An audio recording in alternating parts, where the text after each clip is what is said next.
اعوذ باللہ من الشیطان الرجیم، بسم اللہ الرحمن الرحیم۔ ناظرین محترم، السلام علیکم ورحمۃ اللہ وبرکاتہ۔ میں آپ کا میزبان سید شبیہ العباس آپ کے سامنے شریک حیات کی تیسری کڑی کامیاب ازدواجی زندگی لے کر حاضر ہوا ہوں، اور آج اس کے اختتامی مرحلے پر پہنچ کر انشاءاللہ آج جو ہم سے ہو سکے گا، اپنے جو ہمارے مولانا نے تحقیقات اکٹھا کی ہیں انشاءاللہ آپ کے سامنے پیش کی جائیں گی۔ لہٰذا جو یہ ہماری زندگی یعنی کامیاب ازدواجی زندگی اور کامیاب شادی شدہ زندگی جو آپ کے سامنے پیش کی جا رہی ہے کڑی، اس میں کوشش یہی کی گئی ہے کہ ہم وہ بگڑتے ہوئے مسائل جو ہمارے یہاں چل رہے ہیں اور جن میں ہم سب الجھے ہوئے ہیں انہیں سلجھایا جا سکے، اور وہ انسان جس نے دامن محبت کو چھوڑ دیا ہے پھر سے اسی حصار میں آ جائے اور اپنی زندگی کو اس اہم محور سے شروع کرے جس کا نام محبت ہے، اور اسی پر آ کر انسانیت کو روک دے۔ بہرحال جس زندگی میں محبت ہوگی وہاں پر کامیابیاں ہوں گی۔ اس کے علاوہ دوسری بھی کامیابی کی باتیں انشاءاللہ اگلی کڑی میں آپ کے سامنے پیش کی جائیں گی، لیکن جو یہ ہماری کڑی ہے اس میں محبت کا محور قرار دیا گیا ہے، اور اسی محبت کے عوامل جو ہماری محبت میں اضافہ کرتے ہیں اور جن سے ہماری محبت بڑھتی جاتی ہے وہ مسلسل آپ کے سامنے پیش کی جا رہی تھیں، اور جو اس کی آخری چیز ہے، جو آخری عامل ہے، وہ انشاءاللہ اس کی تفصیل آج آپ کے سامنے علی جناب پیش کریں گے۔ لہٰذا آئیے اس آخری موڑ پر ہم سب چلتے ہیں، اس تیسری کڑی کے آخری موڑ پر علی جناب کی خدمت میں، اور ان سے معلوم کرتے ہیں کہ بہرحال زندگی میں اور کون سی چیز ہے جس کی پچھلی تھوڑی سی گفتگو ہو چکی ہے، لیکن اس کے اور کیا معیارات ہیں، اس کے بعد انشاءاللہ آگے گفتگو کریں گے۔ مولانا السلام علیکم ورحمۃ اللہ وبرکاتہ۔ وعلیکم السلام ورحمۃ اللہ وبرکاتہ۔ بہرحال اللہ کا شکر ہے کہ اس منزل پر آپ سے بہرحال مستفیض ہوئے، اور آپ نے بھی اپنی تمام زحمتیں اور اپنے تمام معروضات کو ہمارے سامنے پیش کیا، اور امید یہی ہے کہ ہمارے ناظرین اس سے فائدہ اٹھا سکیں گے۔ اور بہرحال یہ جو عوامل تھے آپ کے، اور ان میں بہت اہم عوامل کو آپ نے پیش کیا، اس کے علاوہ تو ہر انسان اپنے حساب سے عامل خود ہی معین کرتا ہے کیا ہے، لیکن جو آپ نے علمی اعتبار سے اور جو ہمارے معاشرے کی ضروریات تھیں ان کو آپ نے پیش کیا، اور جس کی آخری کڑی اس عوامل کی آخری موڑ وہ ہے کہ بہرحال انسانی زندگی میں خصوصاً یہ جو جس بات پر ہم چل رہے ہیں کہ ہماری ازدواجی زندگی اور شادی شدہ زندگی، اس میں جنسی رابطے کا کیا معیار ہے اور اس سے ہماری محبت کتنی بڑھ سکتی ہے، اس میں آپ نے گفتگو کی تھی۔ لہٰذا اس موڑ پر ہم یہ چاہیں گے کہ ایک تھوڑی دیر کے لیے آپ پچھلی گفتگو اور اس گفتگو کو یکجا کر کے ہمارے ناظرین کو ایک یعنی اجمالی طور پر بیان دیں۔ اعوذ باللہ من الشیطان اللعین الرجیم، بسم اللہ الرحمن الرحیم، اللہم صلی علی محمد و آل محمد وعجل فرجہم۔ آپ کی اجازت سے پہلے کہ میں اس کڑی سے جوڑوں، سب سے پہلے تو میں خداوند کریم کا شکر گزار ہوں، اہل بیت علیہ الصلوۃ والسلام کا شکر گزار ہوں، ہادی ٹی وی کا، آپ کا، آپ کی ٹیم کا اور ناظرین کا، کہ جنہوں نے ہمیشہ کی طرح اس پروگرام کو بھی سراہا، اپنی ای میلز لکھی، ہمیں آگاہ کیا ہمارے نقائص سے، اور ہماری تعریف کی ان باتوں کی جو ان کو پسند آئی، جو ان کے لیے مفید تھیں۔ جی، بہرحال پروگرام کے ایک ابتدا ہے اور ایک انتہا ہے۔ جو کوشش ہم نے یہاں کی اس محدود پروگرامز میں وہ یہی تھی کہ ایک سلسلہ شروع کیا جائے مفید عوامل کا، کہ جو محبت کو مودت میں تبدیل کر دیتی ہے اور ہمت کے سائے میں۔ اس کے علاوہ کامیابی کے اور بھی عوامل ہیں انشاءاللہ، اگر فرصت ہوئی اور تمام امکانات موجود ہوئے تو انشاءاللہ اگلے عوامل کی طرف بڑھیں گے، جی، اور کامیاب زندگی کو کامیاب تر بنانے کی باتیں اس میں ہم کریں گے انشاءاللہ۔ اس وقت جو بات ہے وہ یہ کہ جو کڑی سے کڑی ملانے والی بات ہے وہ یہ کہ انسان کی زندگی میں بہت سارے فیکٹرز ایسے ہوتے ہیں جو وہ اس کا علم حاصل کر سکتا ہے تجربے سے پہلے، جی، اور دوسرے کے تجربے سے آپ استفادہ کر لیتے ہیں، فائدہ اٹھاتے ہیں۔ جی، اس لیے انسان کی یہ زندگی کے جس میں میاں بیوی کی زندگی کی بات ہو رہی ہے، اور دین نے اس فطری عمل کو ہر ایک کے اندر رکھا ہے، ہر انسان کے اندر خواہش جنسی خدا نے رکھی ہے، جب وہ بالغ ہو جاتا ہے تو اس کے اندر جنسی خواہش پیدا ہوتی ہے، اور اس کی تکمیل کا ایک شرعی طریقہ خداوند عالم نے رکھا ہے، اور اس شرعی طریقے سے جو نسل دنیا میں آتی ہے وہ کامیاب معاشرے کو تشکیل دینے میں مددگار ثابت ہوتی ہے، اور یہی طریقہ ہے نسل کو آگے بڑھانے کا بھی، اور یہی ایک ذریعہ ہے محبت میں اضافے کا بھی، جو دوسرے عوامل ہیں اس کے ساتھ ساتھ یہ ایک اور عامل ہے اور بہت اثر انداز ہوتا ہے دوسرے عوامل پر بھی. ایک مرحلہ ہے انسان کی ازدواجی زندگی میں کہ جس میں وہ تیاری کرتا ہے. مثال کے طور پہ شادی سے پہلے آپ تیاری کرتے ہیں شادی کی, جو چیزیں تیاری کے بعد ہوتی ہیں بہرحال وہ اچھی ہوتی ہیں, ان کا اچھا ہوتا ہے. یہ زندگی ازدواجی زندگی میں جنسی رابطہ اس کی بھی تیاری ہوتی ہے. بچپن سے بچے کو سکھایا جاتا ہے کہ وہ مرد عورت میں کیا فرق ہوتا ہے, کیونکہ دین ایک تربیت کا پروسیس ہے اور بچپن سے ہم بچے کو سکھاتے ہیں, بالغ ہونے سے پہلے اسے تیار کرتے ہیں کہ وہ بلوغ کو سمجھے, میچورٹی کو سمجھے اور اپنے حکم خدا کو عمل کرنے کے لیے تیار ہو. ٹھیک ہے. اسی طرح اس کو جن سے مخالف کے بارے میں باتیں پتہ ہوتی ہیں, کچھ نہ کچھ معلومات اسے دی جاتی ہے, اسے اپنے بارے میں جن سے مخالف کے بارے میں دی جاتی ہے. اگرچہ فطری طور پر وہ آگاہ ہوتا ہے, فطری طور پر وہ آگاہ ہوتا ہے, لیکن اس کو کچھ معلومات دی جاتی ہیں کیونکہ یہ شرعی ذمہ داری ہے. خاص طور سے باپ کی ذمہ داری ہے کہ بچے کو قرآن کی اور دین کی تعلیمات دے. تو اس میں یہ تعلیم بھی آ جاتی ہے کہ انسان جب دوسری مخلوق کے ساتھ یعنی اس کے جن سے مخالف کے ساتھ جب انسان زندگی گزارنے جا رہا ہے تو اس کے ساتھ وہ کس طرح سے برتاؤ کرے. ائمہ نے کیا تاکید کی ہے, نبی اکرم صلی اللہ علیہ وسلم نے کیا فرمایا ہے, یہ باتیں منتقل ہونی چاہیے تاکہ ہم آنے والی نسلوں کو بچا سکیں, ان کو بہتر معاشرے میں لا کے پیش کر سکیں. اس لیے ایک عمل جو تیاری کا پہلے, ایک انفارمیشن کا عمل ہے اور ایک خود پریکٹیکل عمل ہے. تو انفارمیشن کے عمل کے حوالے سے کتابیں موجود ہیں, علماء کرام موجود ہیں, ایکسپیرینس لوگ موجود ہیں جو آپ کو بہت اچھے انداز سے گائیڈ کر سکتے ہیں. یہاں پہ ہم وہ بات کرنے جا رہے ہیں کہ جو عملی حوالے سے, مثال کے طور پہ ہم نے بتایا کہ شادی منانے کی تیاری آپ کر رہے ہوتے ہیں. اسی طرح ازدواجی زندگی میں جو جنسی رابطہ قائم کرنا ہے اس کے لیے آپ اپنے آپ کو فزیکلی کتنا فٹ بناتے ہیں, کتنا آپ نے اپنے آپ کو تیار کیا ہے, اسٹرانگ بنایا ہے تاکہ آپ اس ایکٹ کو اس طرح سے انجام دیں جس طرح سے اس کا حق ہے. کیونکہ یہ بالکل اسی طرح ہے کہ اگر آپ کی وہ خواہش پوری نہیں ہوئی, آپ کی سیٹسفیکشن نہیں ہوئی, تو پھر انسان سرگردان رہتا ہے, پریشان رہتا ہے, مضطرب رہتا ہے. کچھ لوگ مایوس ہو جاتے ہیں, کچھ لوگ غصے میں آ جاتے ہیں. تو یہ ایک بہت بڑا عامل ہوتا ہے آپ کی زندگی میں خوشی کو لانے کا بھی اور خوشی کو چھین لینے کا بھی. کیونکہ یہ بالکل اس پیاس کی مانند ہے کہ جس انسان کو فطری طور پہ پیاس محسوس ہوتی ہے, پانی پیتا ہے اور اپنے آپ کو سیٹسفائی کرتا ہے. بھوک لگتی ہے, غذا کھاتا ہے, سیٹسفائی کرتا ہے. نہیں ملے گی تو بے چین ہو جائے گا. سیکسچل سیٹسفیکشن بھی ایسی ہے. نہیں ملے گی تب بھی بے چین ہوگا, اور مل جائے گی اس کا استعمال نہ کر پائے گا تب بھی بے چین ہوگا. افراد کرے گا تب بھی نقصان میں جائے گا, تفرید کرے گا تب بھی نقصان میں جائے گا. تو یہ ہمیں بیلنس کرنا ہوگا, دونوں مرد اور دونوں کو سیٹسفائی ہونا ضروری ہے. اس کے لیے مثال کے طور پہ ہم 3 طریقے سے اس کو دیکھتے ہیں. پہلی چیز ہے مکان کے اعتبار سے دین نے ہمیں کیا بتایا. نبی اکرم صلی اللہ علیہ وسلم فرماتے ہیں کہ جب بھی میاں بیوی ایک دوسرے سے نزدیک ہونا چاہتے ہیں تو وہ اس حالت میں ہوں کہ جہاں کوئی انہیں دیکھ نہ سکے. یعنی کوئی اوپن اسپیس نہ ہو, کوئی کھلی جگہ نہ ہو کہ جہاں پہ آ جا رہے ہیں لوگ. جیسے گھر کے اندر بچے بعض لوگ رعایت نہیں کرتے. دین نے یہ تک کہا ہے کہ اگر کسی کمرے میں میاں بیوی ایک دوسرے سے نزدیک ہو رہے ہیں اور جنسی عمل انجام دے رہے ہیں اور وہ بچہ وہاں دیکھ لے گا تو وہ بچہ زانی ہو سکتا ہے, بڑا ہو کے وہ زانی بنے گا. تو دین یہ چاہتا ہے کہ اس عمل کو آپ خلوت میں کریں. نبی اکرم صلی اللہ علیہ وسلم فرماتے ہیں کہ اگر آپ کسی کھلی جگہ پہ یہ کام کر رہے ہیں جہاں دوسرے آ جا سکتے تو پھر وہاں فرشتے نہیں ہوتے, بلکہ فرشتے وہاں سے چلے جاتے ہیں شرم کے مارے, وہاں شیطان آ جاتے ہیں.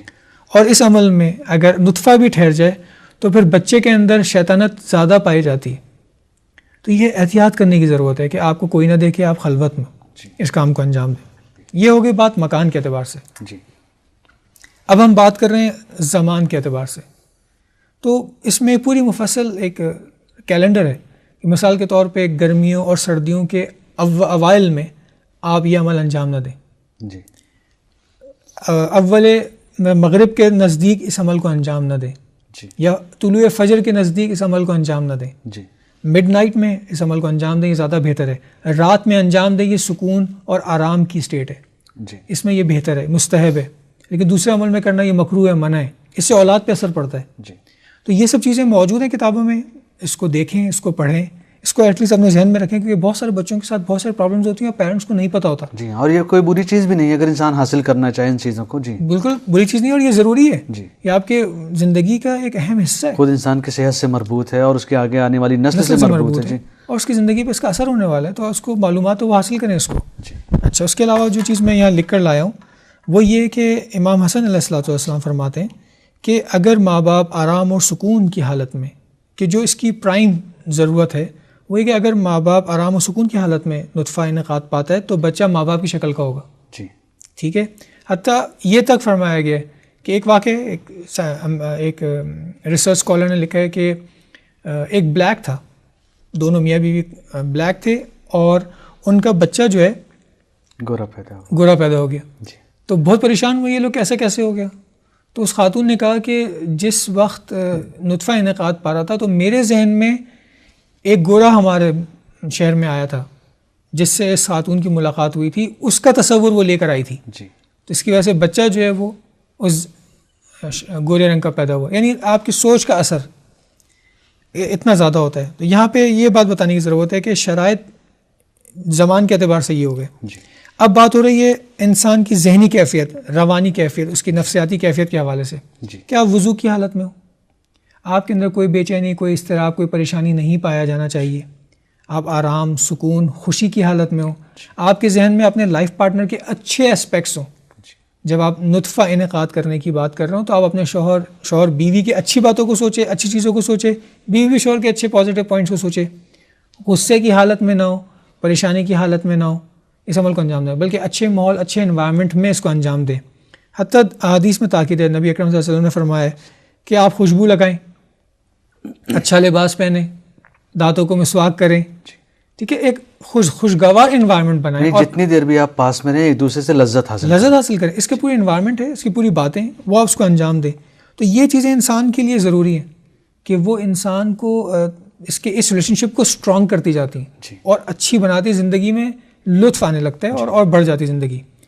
اس کے بعد ایک مرحلہ یہ ہے کہ جب شخص اپنی بیوی سے نزدیک ہو رہا ہے تو اس کی ایکسائٹمنٹ اس کے اندر ہونی چاہیے. اس وقت یہ بہت اچھا جملہ ہے کہ وہ اپنی بیوی سے کہے کہ مجھے تم سے محبت ہے. وہ اور زیادہ اس کی بیوی کو خوشی ہوتی ہے، اس کا اثر ایک الگ ہوتا ہے. عام زندگی میں تو میاں دیکھتے ہی ہیں اور اس عمل میں بھی وہ زیادہ اس کو محسوس کر سکتے ہیں کہ وہ کتنی اور ان سے جو ہے وہ بھرپور انداز سے تعاون کر سکتی ہیں اس حوالے سے. بہرحال کتابیں موجود ہیں، افراد موجود ہیں. ہماری نوجوان نسل کو گائیڈ کرنے کی ضرورت ہے کہ کس طرح وہ اپنی زندگی کو کامیاب بنائیں، کیا چیزیں استعمال کریں، کیا نہ کریں، تاکہ اس زندگی کو کامیاب و خوش و خرم گزاریں. بہرحال یہ وہ منزل ہے، جیسا آپ نے کہا کہ بہرحال کچھ علم ایسے ہوتے ہیں جو سیکھ کے حاصل کیے جاتے ہیں، جی. اور کچھ علم ایسے ہوتے ہیں جنہیں پہلے حاصل کر لیا جاتا ہے پھر سیکھا جاتا ہے. جی. لیکن میرے خیال سے یہ جو چیز ہے انسان کے جنسی رابطے، پہلے ان کو انسان حاصل کرے، علم حاصل کرے ان کا، پھر ان کو تجربی میدان میں لے آئے اور واقعا دیکھے کہ جو اسلام نے بتایا تھا کیا اس کے اعتبار سے بہتر ہے کہ نہیں.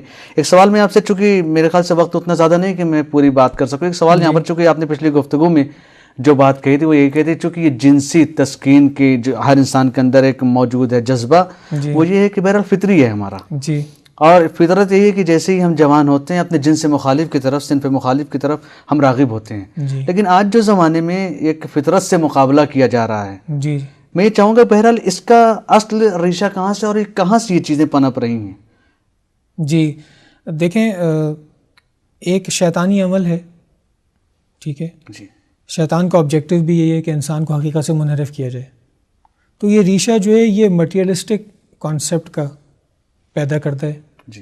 جب انسان انحراف کا شکار ہوتا ہے تو پھر وہ ظلمات کی طرف چلا جاتا ہے نا. جی. جی. وہ پھر آپ کو اگر صحیح لذت نہیں دلوائے گا تو پھر وہ کون سی لذت دلوائے گا؟ لذت تو چاہیے نا انسان کو. پیاس تو ہے تو کہے گا اچھا تم ابھی کولڈ ڈرنک پی لو، ابھی جوس پی لو، ابھی یہ کر لو، ابھی وہ کر لو، تمہاری پیاس بجھ جائے گی. لیکن جو پیاس آپ کی پانی سے بجھے سکون نہیں مل رہا ہے وہ نہیں. تو یہ آپ کو انحراف اس طرف لے جاتے ہیں تاکہ آپ ان چیزوں میں الجھے رہیں. جی. پھر آہستہ آہستہ لوگ ڈرگس میں چلے جاتے ہیں، شراب، پھر ہیروئن، پھر ڈرگس، پھر آخر میں جا کے خودکشی کر لیتے ہیں کیونکہ کچھ ملتا ہی نہیں، حاصل ہی نہیں ہوتا. تو جو دین نے طریقہ بنایا اس پر چلیں گے تو آپ کو کامیابی ہوگی. اور کامیابی کیونکہ یہ مقدس عمل ہے. جی. یہ ایک شیطانی عمل نہیں ہے، یہ ایک حیوانی عمل نہیں ہے کہ آپ دیکھیں حیوان بھی کر رہا ہے میں بھی کر رہا ہوں. نہیں، آپ اس کو دین کے تابع کر رہے ہیں، حکم خدا کو اجرا کر رہے ہیں. تو یہ آپ کو کمال کی طرف لے جانے کے لیے، نہ آپ کو حیوان بنانے کے لیے. جی. بہرحال اس چیز میں جو انسانیت اور جو اسلام کہہ رہا ہے بہرحال اس میں ایک لذت ہے اور انسان کو اطمینان بخش بہرحال اس میں لذت ہے. چاہے ان چیزوں میں انسان کو وقت، جیسے ابھی آپ نے اشارہ کیا کہ انسان چاہے کولڈ ڈرنک پی لے یا دوسری چیزیں جو ہے مائیات میں سے پی لے، لیکن وہ جو پانی کی لذت ہے وہ کسی چیز سے حاصل ہونے والی نہیں ہے، اگرچہ انسان تھوڑی دیر کے لیے بہک جاتا ہے. بہرحال آج کی ہماری گفتگو میں اتنا زیادہ وقت نہیں ہے، لہٰذا ہم یہ چاہتے ہیں، چونکہ آج ہمارا آخری پروگرام بھی، ہم چاہتے ہیں کہ آج آپ سے پوری طریقے سے فائدہ اٹھا سکیں. تو میں یہاں پر آپ سے یہ چاہوں گا کہ چونکہ انسانی زندگی میں ہمارے متعدد نکات ہیں جن کی طرف شاید ہم سب متوجہ نہ ہوں، اس لیے میں چاہتا ہوں کہ بہرحال زندگی کے وہ اہم نکات جن پر ہمیں اس زمانے میں ضرورت ہے متوجہ ہونے کی، تو ایک جسے کہہ لیجئے کہ ایک خلاصے کے طور پر اور ایک جامع گفتگو جسے خلاصتاً آپ بیان کر دیں تاکہ ہمارے نوجوان اور جو شادی شدہ یا جو شادی کرنے کے ارادے سے بھی ہیں ابھی، ان کے لیے نفع بخش ہو. جی، سٹارٹنگ پھر ہم یہاں سے لیں گے کہ صحیح معیارات پر جو دین کی شرائط اور معیارات ہیں اور جو اس کے ہم کو ہونا ہے، اس سے آپ سٹارٹ لیں. جو دین نے آپ کو طریقہ کار بتایا اس سے آپ انتخاب کریں، اپنے آپ کو ایک اچھا انسان بنائیں، وہ صفات اخلاقی اپنے اندر پیدا کریں، وہ مہارتیں آپ سیکھیں کہ جس کے ذریعے زندگی کو کامیاب بنایا جاتا ہے. اس کے بعد اپنی ازدواجی زندگی کو آپ سٹارٹ کریں. اس کی بنیادی باتیں کہ کامیابی، دین کامیابی کو کس طرح سے دیکھتا ہے یہ معلوم ہونا چاہیے. کامیاب انسان کا تصور دین میں کیا ہے، کامیاب شوہر کیسا ہوتا ہے، کامیاب باپ کیسا ہوتا ہے، اس کی معلومات آپ حاصل کریں، اس پر عمل کریں. خداوند عالم سے آپ رابطے میں رہیں، صحیح رابطہ رکھیں، حقوق اللہ، حقوق عباد کی آپ ادائیگی کریں، ظلم نہ کریں کسی پر، توکل کریں، توسل کریں. یہ وہ راستے ہیں جو آپ کو کامیابی کی طرف لے کے جاتے ہیں. اپنی نالج میں اضافہ کریں اور ارادہ کریں کہ آپ یہ کر لیں گے، اور ارادہ اپنے عزم و ارادہ کریں کہ ہمیں اپنی زندگی کو کامیاب بنانا ہے. مشکلات کا رائے حل ہے، فرار نہ کریں، کامیابی ہوگی. اور یہ خود انسان کے اوپر منحصر ہے. میاں بیوی دونوں ایک دوسرے کے ساتھ جب زندگی کامیاب گزارنا چاہتے ہیں تو دیکھیں ایک دوسرے کو کتنی حوصلہ افزائی کرتے ہیں، ایک دوسرے کو کتنا تشویق کرتے ہیں، ایک دوسرے کی کتنی تعریف کرتے ہیں، ایک دوسرے کو کتنا انڈرسٹینڈ کرتے ہیں، ایک دوسرے کے کتنے مددگار معاون ثابت ہوتے ہیں، ایک دوسرے کو کتنا سمجھتے ہیں. ان چیزوں پر کام کریں، اس کو ڈیولپ کریں اور کوشش کریں کہ زندگی ان کی بہتر ہو جائے. تو مولانا بہت بہت شکر گزار ہیں ہم آپ کے، اور ہماری یہ پوری ٹیم، ہمارے اسٹوڈیو آپ کا شکر گزار ہے کہ آپ نے بہرحال ہماری آواز پر لبیک کہا اور اپنا قیمتی وقت اپنی قیمتی تحقیقات کے ساتھ ہمیں دیا ہے، اور انشاءاللہ اللہ آپ کو جزائے خیر دے. تو ناظرین محترم، یہ پروگرام جو آپ کے سامنے پیش کیا گیا، اس میں آپ کے ازدواجی زندگی کامیابی کے بارے میں جو گفتگو کی گئی اور مولانا نے جو اپنی تحقیقات ہمارے سامنے پیش کیا ہے، انشاءاللہ ہم یہی دعا گو ہیں کہ ہم سب اپنی زندگی میں کامیاب ہوں، اور یہ جو چیزیں معروضات آپ کے سامنے پیش کی گئی ہیں ہم کوشش کریں کہ ان کو اپنی زندگی میں نافذ کریں، اور اس کے نتیجے میں ہم دیکھیں کہ واقعاً ہماری زندگی کتنی کامیابی کی طرف آگے بڑھی ہے. لہٰذا آج ہماری یہ تیسری کڑی یہیں پر ختم ہوتی ہے. انشاءاللہ پھر اگر نصیب رہا تو ہم آپ کے سامنے حاضر ہوں گے. لہٰذا اپنے میزبان شفیع العباس کو اجازت دیجیے. خدا حافظ.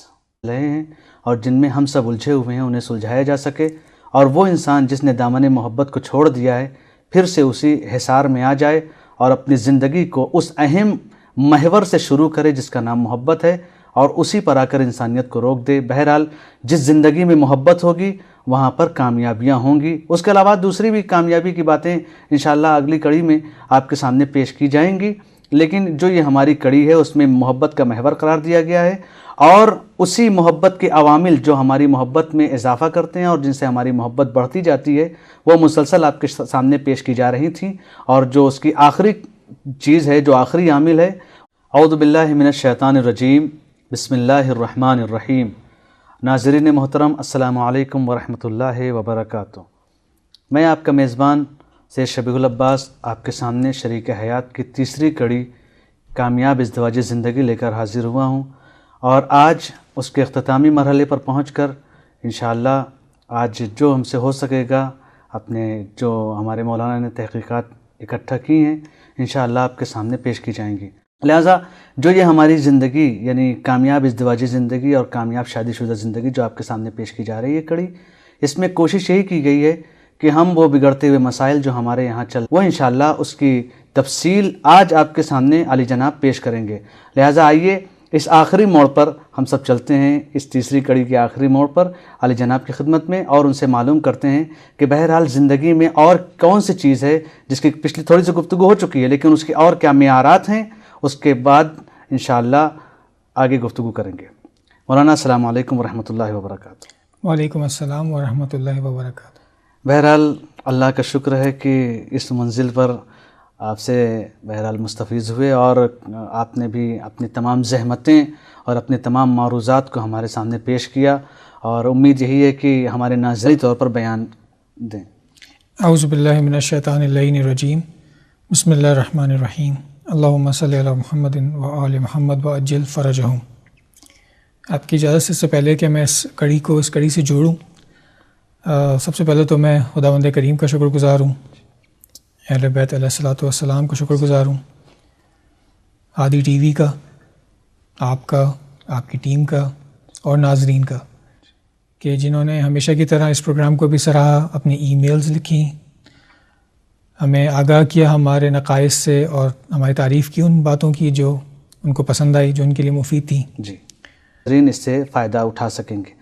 انشاءاللہ۔ اور بہرحال یہ جو عوامل تھے آپ کے، اور ان میں بہت اہم عوامل کو آپ نے پیش کیا، اس کے علاوہ تو ہر انسان اپنے حساب سے عامل خود ہی معین کرتا ہے کیا ہے، لیکن جو آپ نے علمی اعتبار سے اور جو ہمارے معاشرے کی ضروریات تھیں ان کو آپ نے پیش کیا، اور جس کی آخری کڑی، اس عوامل کی آخری موڑ وہ ہے کہ بہرحال انسانی زندگی میں، خصوصاً یہ جو جس بات پر ہم چل رہے ہیں کہ ہماری ازدواجی زندگی اور شادی شدہ زندگی، اس میں جنسی رابطے کا کیا معیار ہے، اور اس سے ہماری محبت کتنی بڑھ سکتی ہے، اس میں آپ نے گفتگو کی تھی۔ لہٰذا اس موڑ پر ہم یہ چاہیں گے کہ ایک تھوڑی دیر کے لیے آپ پچھلی گفتگو اور اس گفتگو کو یکجا کر کے ہمارے ناظرین کو ایک یعنی اجمالی